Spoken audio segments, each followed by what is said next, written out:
Strong room এখন আরো strong. বৃহস্পতিবার রাত থেকে উত্তপ্ত হয় ক্ষুদিরাম অনুশীলন কেন্দ্র। আর যেখানে ছবি দেখা গিয়েছে উত্তর কলকাতার 7টি বিধানসভা কেন্দ্রের ইভিএম রয়েছে জনতার রায়, সেখানেই বাক্সবন্দি। পরশু খেলা হবে ইভিএম বাক্স, আর সেই ইভিএম বাক্স খোলা হওয়ার পর দিনভর অনুশীলন কেন্দ্র পরিদর্শন করেছে তৃণমূল বিজেপি উভয়। শশী পাজা কি বলছেন এই প্রসঙ্গে শুনুন। কলকাতা পুলিশ আপনাকে শেষ পর্যন্ত হ্যাঁ, তো সেটাই কি বলবো। এখন নিয়ম যদি না জানে তাহলে পরে তাদেরকে নিয়ম কেন বোঝানো হয়নি। প্রত্যেক দিন তো তাদের দ্বারা আমরা অপমানিত হব না।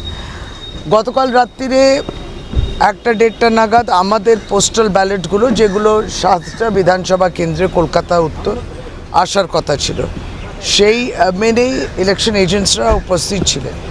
1:30-2 অবধি রাত্রির অপেক্ষা করলেন, কিন্তু কিছু এলো না। ভোর 4টের সময় আমি ফোন পাই যে ব্যালট বক্সগুলো ঢুকছে। 7টা ব্যালট বক্স তো না, ওটা ট্রাঙ্কে আসে। 7টা এরকম ট্রাঙ্ক, আর একটা বোধহয় আনপোল্ড যে আছে সেই এগুলো পোস্টাল ব্যালট ঢুকছে। এবার ওই সময় আর কোনো নির্বাচনের মানে কোনো নির্বাচনী এজেন্ট নেই। ওই সময় কোনো রাজনৈতিক দলের প্রতিনিধিত্ব বর্ধিত প্রতিনিধি নেই। সেই সময় যারা আমাদের সতর্ক থাকছেন কর্মীরা, যারা এই ভিডিও অ্যাক্সেসটা পাচ্ছেন, তারা তখন দেখছেন ওইগুলো প্রবেশ করছে, এবং তারা গ্রিল গেটের কাছে বলছেনও যে এখন তো কেউ নেই, আপনারা এখন এইগুলো ঢোকাচ্ছেন কেন। এবং সেই ঘরে যেখানে সিসিটিভি নেই, এই ঘরটা নিয়ে যেদিনকে গত 2 দিন আগে আমরা যখন প্রতিবাদ করেছিলাম, ওই করিডোরে যেখানে বসে পোস্টাল ব্যালট অন্যান্য কনস্টিটুয়েন্সি নিয়ে কাজ হচ্ছিল, তার পাশেই আমরা তখন একটা ছোট ঘর দেখে গিয়েছিল আমাদের, আমরা ক্যান্ডিডেট হিসেবে যেহেতু যেতে পারলাম।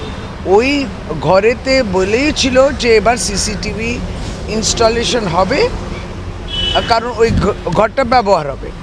কিন্তু 2 দিন কেটে গেল, সিসিটিভি দিল না। কিন্তু কাল এই ভোরবেলা ওই পোস্টাল ব্যালটের ট্রাঙ্কগুলো ওই ঘরেই দিয়ে দিয়েছে, সিসিটিভি নেই এখন। তাহলে ভিউ অ্যাক্সেসটাও নেই ক্যামেরাতে, এখানে স্ক্রিনসগুলোতে। আমি 4টের সময় ডিও নর্থকে ফোন করেছিলাম, ভোর 4টের সময়, যে এরকম পরিস্থিতি এসছে, অতক্ষণ অপেক্ষা করেও কিন্তু সবাই চলে গেছে। এখন কেন ঢোকানো হচ্ছে? ধরুন একটা ঘরে ঢুকিয়ে দিলেন, তাহলে তারাই তালা মারলেন। আবার তখন উনি বললেন যে ক্যামেরা আজকে বসবে, সিসিটিভি বসবে, তারপরে ক্যামেরা স্ক্রিন বাইরে বসবে। সিসিটিভি বসবে, তার মানে আবার সেই ঘরটা খুলবে, তাহলে সেই সময় রাজনৈতিক প্রতিনিধিদের থাকতে হবে।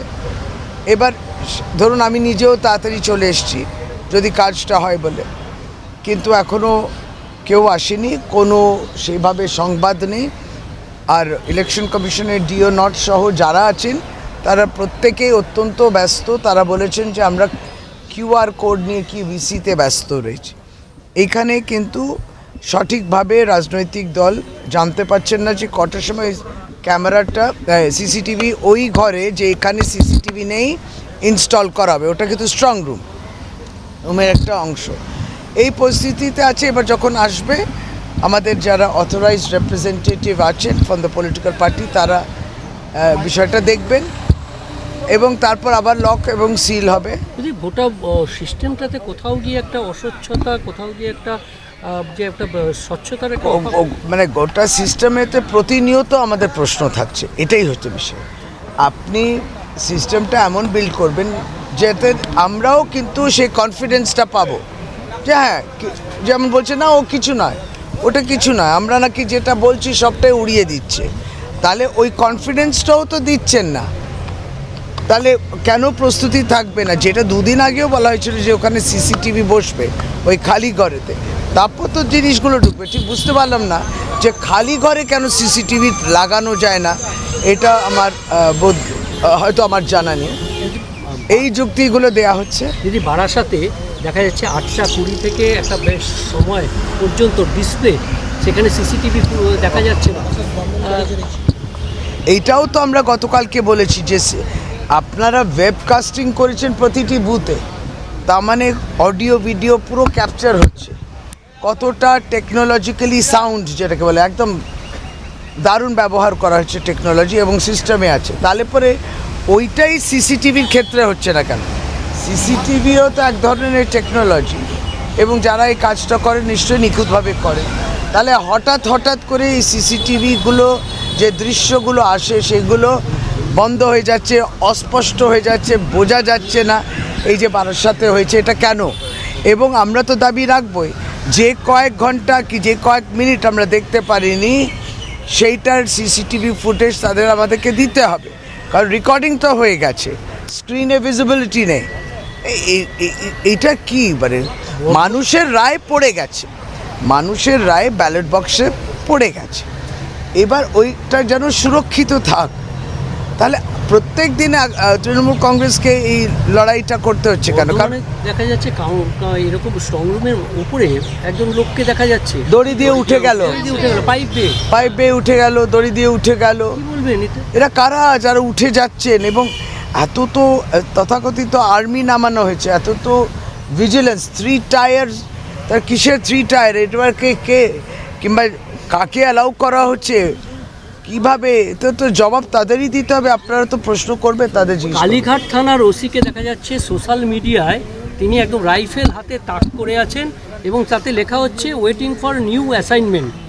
এটা নিয়ে আমাদের দলের পশ্চিমবঙ্গ তৃণমূল কংগ্রেসের সহ সভাপতি একবারই চিফ ইলেকশন কমিশনার এবং সিইওকেও দিয়েছেন চিঠিতে। এটা হয় কি করে?